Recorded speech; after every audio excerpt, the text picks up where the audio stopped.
Добрый день, дорогие друзья! Техцентр Автопилот снова приветствует вас. У нас сегодня в ремзоне находится автомобиль Opel Vectra 2008 года выпуска, бензиновым двигателем, механической коробкой передач, пробег у автомобиля 120 тысяч. Машина пришла на проведение ТО 120, ну и была также сделана нами комплексная диагностика автомобиля, по результатам которой мы выявили повреждения задних сайлентблоков на рычагах. Видите, да, он уже отрывается, находится в кулаке. Ну а также вот эти будут сайлентблоки меняться, которые в самих рычагах.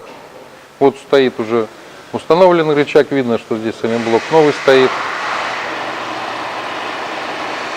Обнаружена течь масла переднего и заднего сальников коленвала. Мы меняем сейчас сальники. Нам пришлось снять подрамник, демонтировать коробку для того, чтобы установить новый сальник. Также будет меняться одна из опор двигателя, точнее нижняя опора двигателя рваная.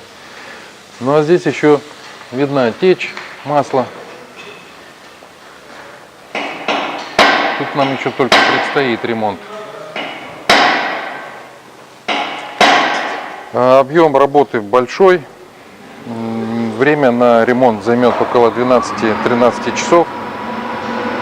После сбора всей подвески машина еще поедет на стенд скот-развала для проверки и регулировки схождения развала колес.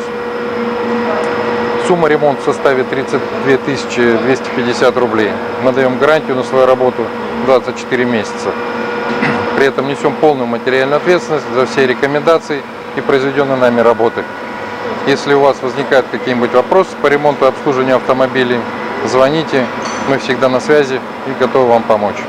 Спасибо за внимание, удачи на дороге.